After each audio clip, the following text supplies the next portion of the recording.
अस्सलाम वालेकुम स्टूडेंट्स। अब मैं जो पढ़ाने जा रही हूँ वो है हैलोजिनेशन ऑफ अल्केन। ये भी जो हम रिएक्शन पढ़ रहे हैं, particular reaction halogenation, this is also an example of substitution reaction. और सब्सटीट्यूशन रिएक्शन ऑफ अल्केन में ये होता है कि अल्केन की जो हाइड्रोजन होती है वो रिप्लेस हो जाती है बाय सम अदर एटम और ग्रुप ऑफ एटम।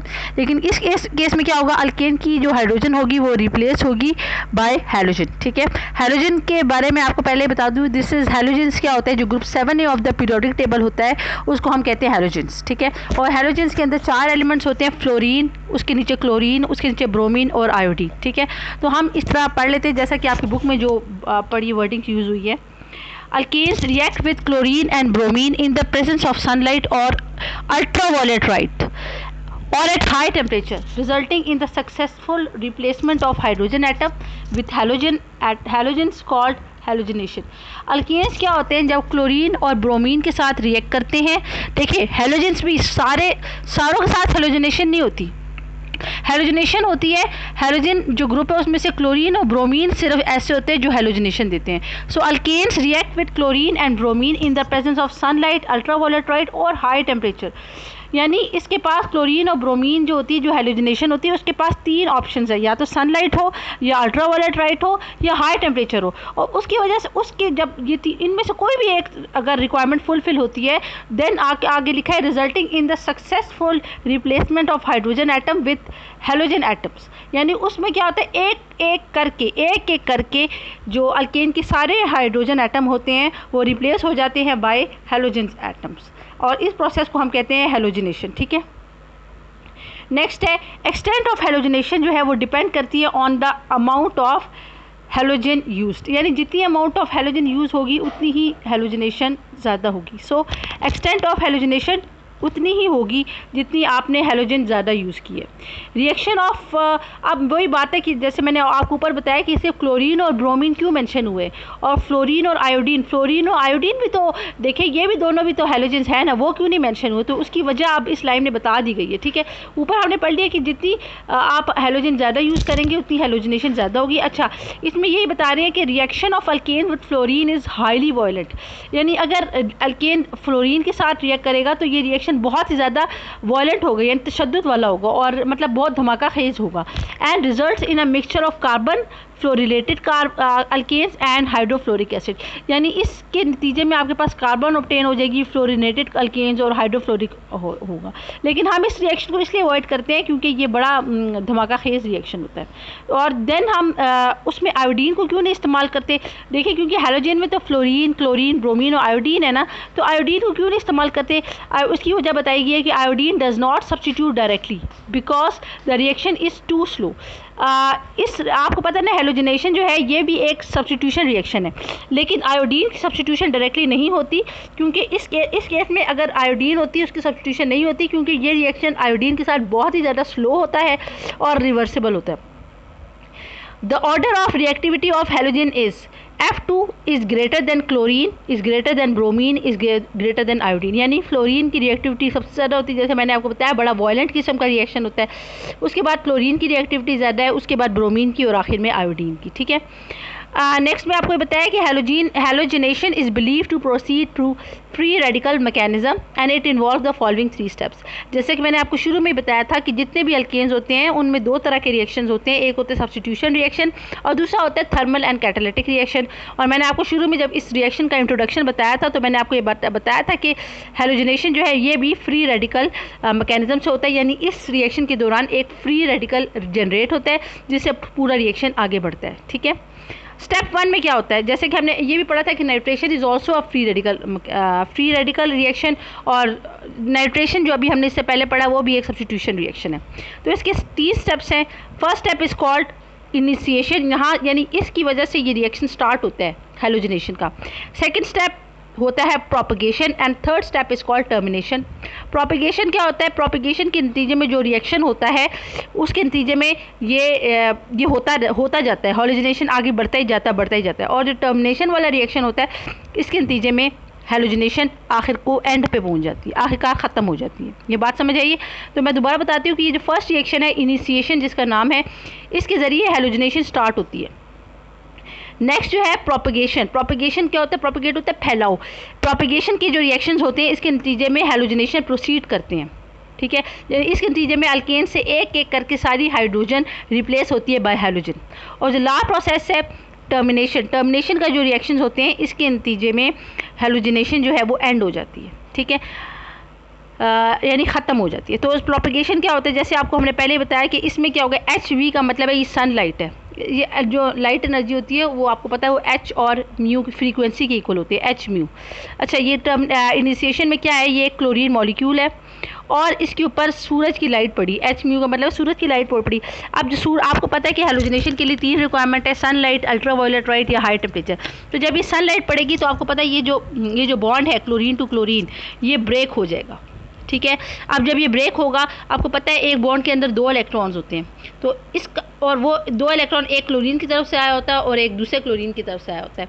तो जब ये बॉन्ड ब्रेक होगा तो दोनों क्लोरीन एटम को अपना अपना एक इलेक्ट्रॉन मिल जाएगा, और यानी कि इस रिएक्शन के नतीजे में हमें क्लोरीन रेडिकल्स मिलेंगे। तो ये देखिए, आप आगे देखें, ये आपकी बुक की है। मैं आपको फिर बता रही हूँ कि आपकी बुक में जो ऑनलाइन बुक है इसमें थोड़ी सी प्रिंटिंग एरर है, लेकिन जब आप टेक्स्ट बुक देखेंगे तो उसमें इसके ऊपर नेगेटिव नहीं लिखा बल्कि एक डॉट लिखा हुआ है। नेगेटिव का मतलब तो ये होता है ना, नेगेटिव इधर जो ये इसके ऊपर डॉट है, आप ये करेक्ट कर लीजिएगा, करने की जरूरत नहीं, आपकी टेक्स्ट बुक के ऊपर इधर डॉट ही बना हुआ है, ठीक है। नेगेटिव तो ये तब होता है ना जब इसके पास एक अपना इलेक्ट्रॉन होता है और एक एक्स्ट्रा इलेक्ट्रॉन होता है, लेकिन इस अब देखिए ये जब बॉन्ड ब्रेक होगा तो दोनों क्लोरीन एटम्स को अपना अपना इलेक्ट्रॉन मिलेगा, अनपेयर्ड। अनपेयर्ड इलेक्ट्रॉन जो होता है, जब किसी एटम के पास अपना एक अनपेयर्ड इलेक्ट्रॉन मौजूद होता है तो वो रेडिकल बन जाता है। सो ये इस तरह तो अगर आप लिखेंगे ना नेगेटिव तो ये आयंस होंगे, लेकिन असल में यहाँ पे क्लोरीन रेडिकल है, ये भी क्लोरीन रेडिकल है और ये भी क्लोरीन रेडिकल है। तो ये करेक्शन है, ये ऑनलाइन बुक है तो इसमें फिर ये गलतियाँ होती रहती हैं। तो यहाँ पे डॉट जो है ना, डॉट का मतलब है कि इसके पास अपना एक अनपेयर्ड इलेक्ट्रॉन है और इसके पास भी अपना एक अनपेयर्ड इलेक्ट्रॉन है, यानी ये क्लोरीन के रेडिकल्स हैं। नेक्स्ट स्टेप जो है प्रोपगेशन, जिसके ज़रिए हैलोजनेशन प्रोसीड करता है। इसमें क्या होता है, ये आपके पास है मीथेन।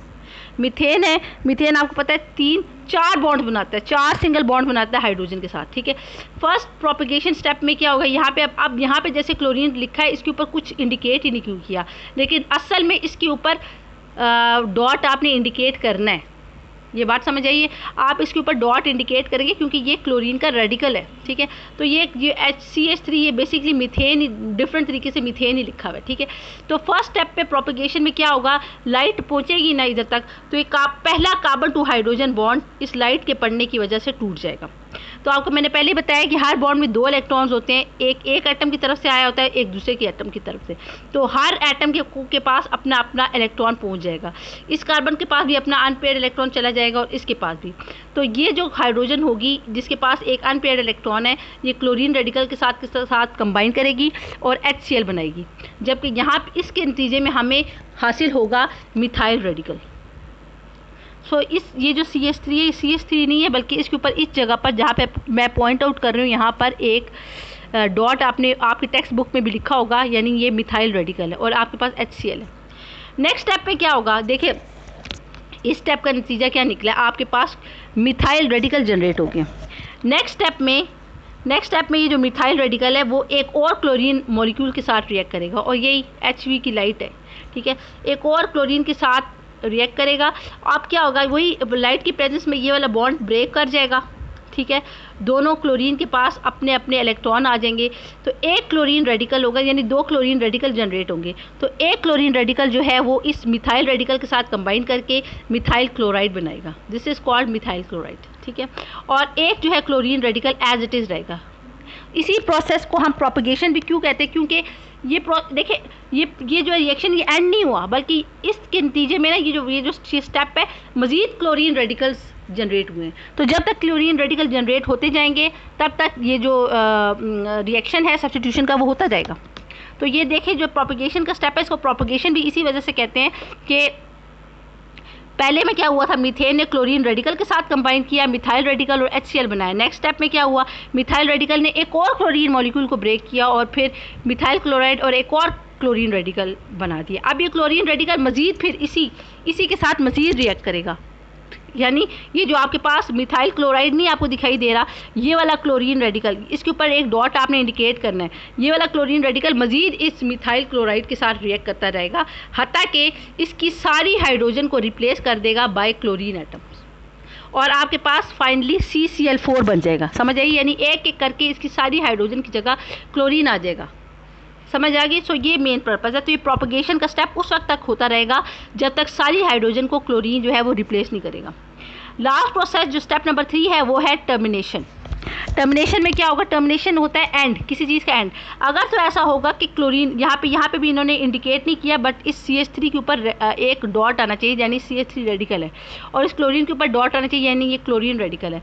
अगर तो ये मिथाइल रेडिकल और क्लोराइड रेडिकल, यहाँ पे तो ऊपर आपने क्या पढ़ा था कि मिथाइल रेडिकल क्लोरीन मॉलिक्यूल के साथ कंबाइन किया। ऊपर आपने क्या देखा कि अगर मिथाइल रेडिकल क्लोरीन मॉलिक्यूल के साथ कंबाइन किया तब मिथाइल क्लोराइड बना और एक और क्लोरीन रेडिकल जनरेट हुआ।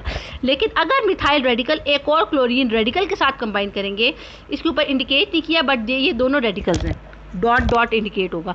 अगर मिथाइल रेडिकल एक क्लोरीन रेडिकल के साथ कंबाइन करेगा तो इस केस में भी आपको हासिल होगा मिथाइल क्लोराइड, लेकिन इस केस में आपके पास मज़ीद कोई रेडिकल जनरेट नहीं होगा जिससे रिएक्शन आगे बढ़े। तो इसी वजह से, क्योंकि यहाँ इस स्टेप की वजह से रिएक्शन ख़त्म हो जाता है, इसीलिए इसको हम टर्मिनेशन कहते हैं। अगर तो मिथाइल रेडिकल क्लोरीन रेडिकल के साथ मिलेगा तो मिथाइल क्लोराइड सिर्फ बनाएगा, मज़ीद रेडिकल जनरेट नहीं करेगा, इसीलिए इसी वजह से इसको टर्मिनेशन कहते हैं, क्योंकि इस रिएक्शन की वजह से ये रिएक्शन एंड हो रहा है। जबकि ऊपर वाला जो रिएक्शन था कि अगर मिथाइल का रेडिकल क्लोरीन मॉलिक्यूल के साथ कंबाइन करता है तो मिथाइल क्लोराइड के साथ क्लोरीन रेडिकल जनरेट करेगा, तो ये मज़ीद आगे बढ़ेगा। ऊपर वाले स्टेप्स के जो रिएक्शन है ये प्रोपगेशन कहलाएंगे, लेकिन नीचे वाले स्टेप का जो रिएक्शन है वो टर्मिनेशन कहलाएगा। ठीक है, आगे हमने जैसे पढ़ा कि जो प्रोपगेशन रिएक्शन है ये ऑन एंड ऑन होता जाएगा। ये हमने ऊपर जब मैं आपको डिस्क्राइब कर रही थी सेकंड स्टेप के प्रोपगेशन रिएक्शन, मैंने आपको ये बात बताई थी कि ये जो प्रोपगेशन रिएक्शन है ये होते जाएंगे, होते रहेंगे, यहाँ तक कि अल्केन के सारे हाइड्रोजन जो होंगे वो रिप्लेस हो जाएंगे एक एक करके। एक साथ रिप्लेस नहीं होंगे, एक एक करके अल्केन के जितने हाइड्रोजन है वो हैलोजन से रिप्लेस हो जाएंगे। ठीक है, तो आपको यही जो प्रोपगेशन के स्टेप्स है उन्होंने फर्दर एक्सटेंड करके इधर बताए हुए हैं। ठीक है, अभी जो स्टेप 2 में जो आपके पास प्रोपगेशन है वो सिर्फ एक पहलू में बताइए। आपके पास प्रोपगेशन की जो 2 स्टेप्स हैं उनमें सिर्फ एक काम हुआ है कि मीथेन की एक हाइड्रोजन को रिप्लेस हुई है बाय क्लोरीन। ठीक है, इस स्टेप को, प्रोपगेशन के स्टेप्स को हम आगे मज़ीद पढ़ेंगे, जिसमें एक एक करके सारी जो हाइड्रोजन है वो रिप्लेस हो जाएगी क्लोरीन से। सो आपके प्रोपगेशन की जो 2 स्टेप्स, स्टेप नंबर 2 में जो प्रोपगेशन के 2 स्टेप्स बताए गए हैं, इसमें सिर्फ ये हुआ है कि मीथेन की एक हाइड्रोजन जो है रिप्लेस हुई है बाय क्लोरीन एटम। लेकिन इसी स्टेप को अगर हम फर्दर डिटेल में स्टडी करें तो हम देखेंगे कि कैसे इसी मिथाइल इस अल्केन की सारी हाइड्रोजन जो है 1 बाय 1 एक एक करके 2 स्टेप्स के पेयर में, ये 2 स्टेप का पेयर था ना, तो इसमें एक हाइड्रोजन रिप्लेस हुई थी, तो इसी तरह 1 बाय 1 2 स्टेप के पेयर में कैसे एक एक करके सारी मीथेन की हाइड्रोजन जो है वो क्लोरीन के साथ रिप्लेस होगी। मैंने क्यों कहा 2 स्टेप का पेयर, क्योंकि ये जो 2 रिएक्शन हुए थे, इन 2 रिएक्शन के नतीजे में एक हाइड्रोजन रिप्लेस हुई थी क्लोरीन से। तो इसी तरह 2 स्टेप के रिएक्शन, 2 स्टेप के पेयर्स में रिएक्शन होते जाएंगे और एक एक करके तमाम हाइड्रोजन जो है वो रिप्लेस हो जाएगी बाय क्लोरीन एटम। ठीक है, तो वो यही बता रहे हैं, जैसे आपकी बुक में मैंने आपको समझा भी दिया है। बाय रेपिटेशन ऑफ स्टेप 2 हम वही कह रहे हैं कि अगर हम स्टेप 2 को मजीद रिपीट करें, then a mixture of halogen substituted products are obtain, तो हमारे पास एक मिक्सचर ऑफ प्रोडक्ट बनेगी। समझ आइए, इधर तो हमारे पास सिर्फ एक प्रोडक्ट बनी है मिथाइल क्लोराइड, लेकिन अगर हम स्टेप 2 आगे मजीद रिपीट करेंगे तो हमारे पास एक mixture of halogen substituted products आएंगी। The reaction is not synthetically so important, बहरहाल क्योंकि हमारे पास कोई एक प्रोडक्ट तो आएगी नहीं, हमारे पास मिक्सचर ऑफ प्रोडक्ट आएगी। हैलोजन की कोई एक प्रोडक्ट आती तो हम कहते हैं कि ये बहुत इंपॉर्टेंट है, लेकिन इस केस में हमारे पास हैलोजन की मुख्तलिफ प्रोडक्ट्स आ रही हैं, यानी एक साथ एक वक्त में हमारे पास इस रिएक्शन मिक्सचर के अंदर 3-4 प्रोडक्ट्स मौजूद होंगी, हैलोजन सब्स्टिट्यूटेड प्रोडक्ट। तो इसी वजह से ये सिंथेटिकली इतना इंपॉर्टेंट नहीं है। अगर कोई एक प्रोडक्ट आती और ज़्यादा मिकदार में आती तो हम कहते हैं ये बहुत इंपॉर्टेंट है। अगर सिर्फ मिथाइल क्लोराइड आता तो हम कहते हैं बहुत इंपॉर्टेंट है, लेकिन ये जो रिएक्शन है ये होता जाएगा और हमें पास 3-4 किस्म की हैलोजन सब्स्टिट्यूटेड, बल्कि उससे भी ज़्यादा किस्म की हैलोजन सब्स्टिट्यूटेड प्रोडक्ट आएगी। तो इसी वजह से ये इतना अहम नहीं है। तो हम बहरहाल हम प्रोपगेशन के स्टेप को ही आगे बढ़ाएंगे। प्रोपगेशन का स्टेप मैंने आपको कहा है 2-2 के पेयर में होगा, और हर दो स्टेप का जो रिएक्शन, 2 स्टेप पे जो मुश्तमिल रिएक्शन होगा उसका नतीजा होगा कि एक हाइड्रोजन रिप्लेस हो जाएगी बाय 1 क्लोरीन एटम। तो इसी देखिए यहाँ पे 2 स्टेप्स थे ना, इधर से ही ये जहाँ पे मैं पॉइंट आउट कर रही हूँ, इधर से ही मैं रिएक्शन को आगे बढ़ा रही हूँ। ये जो इधर 2 स्टेप्स के रिएक्शन हुए थे, इसके नतीजे में मीथेन से बन गया था मिथाइल क्लोराइड और क्लोरीन रेडिकल। ठीक है, मैं यहीं से आगे बढ़ूंगी, ये बात समझ आइए। यहाँ पे जो आपके रिएक्शन थे इसमें मीथेन से बन गया था मिथाइल क्लोराइड और क्लोरीन रेडिकल। ठीक है, अब मैं यहीं से आगे लेके बढ़ूंगी प्रोपगेशन को। तो आपकी बुक में आगे बढ़ूंगी क्यों, यही मिथाइल क्लोराइड जो है, जैसे जहाँ मैं पॉइंट आउट कर रही हूँ मिथाइल क्लोराइड और क्लोरीन रेडिकल, इस केस में मिथाइल क्लोराइड को ज़रा खोल के आपको लिखा गया है, लेकिन है ये वही CH3Cl, इसको ज़रा खोल के बताया गया है। तो आपको नज़र आ रहा है कि मिथाइल क्लोराइड में 3 कार्बन 3 सिंगल बॉन्ड बना रहा है हाइड्रोजन से, और 1 बॉन्ड बना रहा है क्लोरीन के साथ, प्लस क्लोरीन रेडिकल के साथ जो ये यहाँ पे जनरेट हुआ है, इसी क्लोरीन रेडिकल के साथ जो है वो रिएक्शन देगा। और फिर क्या होगा, ये जो क्लोरीन अब जब ये मिथाइल क्लोराइड क्लोरीन रेडिकल के साथ रिएक्ट करेगा, तो अब कार्बन का कोई और हाइड्रोजन के साथ बॉन्ड होगा, वो ब्रेक करेगा। लेट्स सपोज ये वाला बॉन्ड ब्रेक करेगा। तो आपको पता है एक बॉन्ड के अंदर 2 इलेक्ट्रॉन होते हैं, तो जब ये बॉन्ड ब्रेक करेगा तो इस कार्बन के पास अपना इलेक्ट्रॉन आ जाएगा और इस हाइड्रोजन के पास अपना इलेक्ट्रॉन हो जाएगा। तो ये हाइड्रोजन जो है ये क्लोरीन रेडिकल के साथ कंबाइन करके HCl बना देगी, और CH2Cl, और इसके पास इस कार्बन के पास एक अनपेयर्ड इलेक्ट्रॉन बन जाएगा। तो ये वाला रेडिकल जनरेट होगा, ये इधर लिखा हुआ है Cl कार्बन, इस कार्बन के पास ऊपर टॉप पे एक अनपेयर्ड इलेक्ट्रॉन आ जाएगा, और 2 इसके बॉन्ड होंगे हाइड्रोजन के साथ, और एक इसका बॉन्ड होगा Cl से। तो ये वाला रेडिकल जनरेट होगा, प्लस ये H हाइड्रोजन है जिसके पास अपना एक अनपेयर्ड इलेक्ट्रॉन है, ये क्लोरीन रेडिकल के साथ कंबाइन करके ये वाला बन जाएगी। नेक्स्ट स्टेप इसका ये होगा, नेक्स्ट स्टेप जैसे मैं नेक्स्ट पेज पे आ जाऊँ, तो यही वाला जो ClCH2 रेडिकल, इस बुक में फिर एरर है, ऊपर इसके ऊपर एक डॉट होना चाहिए था। डॉट का मतलब है इसके पास अनपेयर्ड इलेक्ट्रॉन है। अब क्या होगा, ये दोबारा रेडिकल एक और क्लोरीन मॉलिक्यूल के साथ कंबाइन करेगा, और फिर यहाँ से इस क्लोरीन का बॉन्ड ब्रेक होगा, एक इलेक्ट्रॉन इसके पास आ जाएगा और एक इलेक्ट्रॉन इसके पास, जो इसके पास एक इलेक्ट्रॉन पेयर आएगा, यानी 2 आपके पास क्लोरीन रेडिकल जनरेट होंगे। तो एक क्लोरीन रेडिकल जो है वो इसके साथ इस कार्बन के साथ सिंगल बॉन्ड बनाएगा। इस कार्बन के पास ऑलरेडी अपना एक अनपेयर्ड इलेक्ट्रॉन है। ठीक है, तो इसके नतीजे में आपके पास बनेगा CH2Cl, 2 हाइड्रोजन के साथ बॉन्ड बना रहा है और 2 क्लोरीन के साथ। तो आपको मिलेगा डाइक्लोरोमीथेन, प्लस यहाँ पे जो है ये Cl नहीं है, ये क्लोरीन रेडिकल है।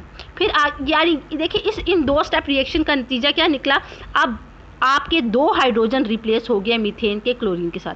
नेक्स्ट स्टेप आप इसी स्टेप को आगे प्रोसीड करेंगे। डाइक्लोरोमीथेन अपने साथ जो जनरेट होने वाले क्लोरीन रेडिकल के साथ रिएक्ट करेगा और साथ आगे बढ़ेगा। ये देखिए CCl Cl H और H, अब ये वाला कार्बन 2 हाइड्रोजन बॉन्ड ब्रेक होगा, और हमारे पास जनरेट होगा CCl Cl H, और यहाँ पे ये एक रेडिकल बन जाएगा, और यहाँ की जो हाइड्रोजन है ये इस रेडिकल के साथ कंबाइन करके HCl बना देगी। फर्दर नेक्स्ट स्टेप में फिर क्या होगा, ये वाला जो रेडिकल है ये क्लोरीन मॉलिक्यूल के साथ कंबाइन करेगा, बॉन्ड ब्रेक होगा और 2 क्लोरीन रेडिकल जनरेट होंगे। एक क्लोरीन रेडिकल इसके साथ कंबाइन करके ये बना देगा क्लोरोफॉर्म। यानी इस क्लोरोफॉर्म में क्या होता है, एक सिंगल कार्बन जो है तीन का क्लोरीन के साथ बॉन्ड बना रहा है, एक हाइड्रोजन के साथ, और आपके पास क्लोरीन रेडिकल जनरेट है। 4th स्टेप में क्या होगा, फिर यही आगे बढ़ रहा है, क्लोरोफॉर्म और क्लोरीन रेडिकल के साथ दोबारा कर रहा है। अब 4था जो बॉन्ड है हाइड्रोजन के साथ वो भी ब्रेक हो रहा है, और आपके पास HCl जनरेट हुआ और ये वाला रेडिकल। नेक्स्ट स्टेप में क्या होगा, ये वाला रेडिकल मजीद क्लोरीन के साथ रिएक्ट करेगा और ये वाला आपके पास कंपाउंड बनेगा, जिसको हम कहते हैं कार्बन टेट्राक्लोराइड, या इसे कार्बन टेट्राक्लोराइड कहते हैं, टेट्राक्लोरोमीथेन।